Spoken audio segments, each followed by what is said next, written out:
What do you think is going to happen if I'm trying to charge my Samsung Galaxy with my iPhone charger? Well, nothing, because it doesn't fit and it doesn't work. So I was dating this guy, and whenever we disagree about something, he would like frown, you know? I don't know how to do it. It just made me feel like very tense. Also like because, you know, he's very good looking, and I don't want him to be any less good looking than he is. So, you know, as a natural sort of female reaction, you know, like for the first few times I'd be like, why are you frowning? Like, you should stop doing that, you know, like, what are you doing? And I noticed that he doesn't change, like he keeps doing it, and it just feel like whatever I'm saying, like he's not taking in.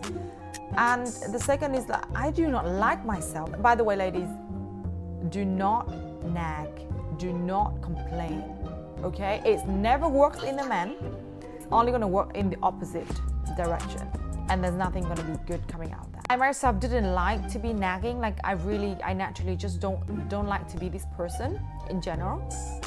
I changed my strategy. I was looking at him with a cheeky smile, and I said, from now on, whenever you do that, I'm gonna be your frowning police.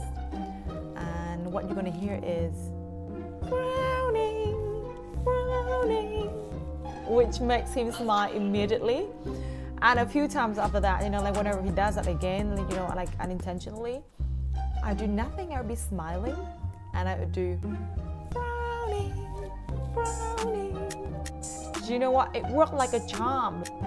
I think after like a month, like didn't see him doing that again. I learned that the testosterone level in a man is almost 20 times higher than in a woman. These hormones causes the brain to produce aggression. So this is the masculine energy that we're talking about. So just as how we're sensitive when a guy is not listening or not talking to us, when you ask him confrontational question, or you know, when you sort of saying like, why are you doing this, or you should stop doing that, you know, like in a sort of very orderly sort of manner, he immediately feel like he's being judged, he's being criticized, there's an attack, you know, he feel a threat, and he feel the need to shut down and defend and ready to attack, and that's not going to help anyone. Whereas in the opposite example, I was in the middle of the fight with this guy, and you know how females are, like, I wish I don't want to see your face again, you know, like get out my face.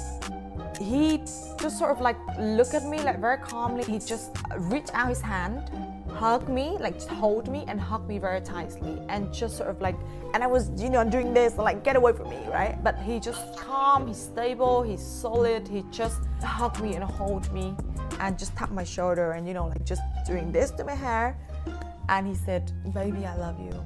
And then just sort of like doing that, and then I can just rant about. He calms me down, and you know, I ran for another next minute, but then I sort of came out of that. I'm back to a more sensible conversation, I suppose. Like, I have ex-boyfriend who like in a situation like that just sort of walk away, and that make me crazier. When I say go away, it means that stay, you know, like do not go away, like you have to sort this out. I learn about my own female brain, and apparently there is a much higher level of serotonin and oxytocin in the female body.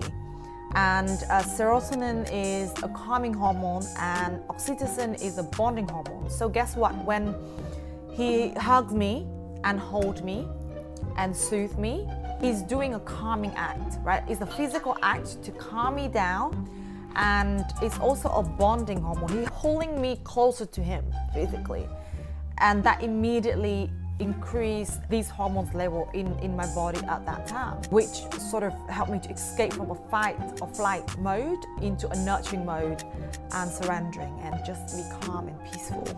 I feel like one of the biggest benefits of the feminist movement has been achieving opportunity to be equal partners for both men and women.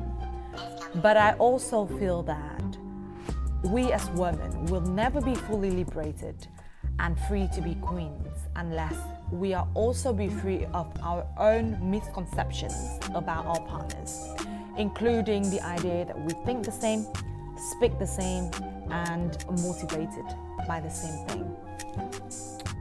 Let's learn about each other, shall we?